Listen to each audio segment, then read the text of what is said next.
Carcere San Pio X, un detenuto che già 2 giorni fa aveva causato l'incendio della propria cella, oggi aggredisce un agente di polizia penitenziaria impegnato alla manutenzione della porta del bagno e della cella rotta dallo stesso detenuto. Lo rende noto l'Unione Sindacati di Polizia Penitenziaria, secondo cui l'aggressore avrebbe provato a tagliare la gola al poliziotto usando un pezzo di plexiglass della finestra rotto in precedenza e, non riuscendo nel suo intento, avrebbe provato a strangolarlo.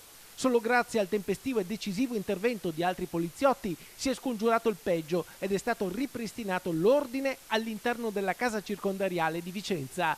L'agente, immediatamente trasportato all'ospedale San Bortolo, è ancora in osservazione. Secondo il sindacato è l'ennesimo grave episodio di violenza subito dalla polizia penitenziaria. Per questo si chiede l'immediato trasferimento del detenuto responsabile di numerosi reati.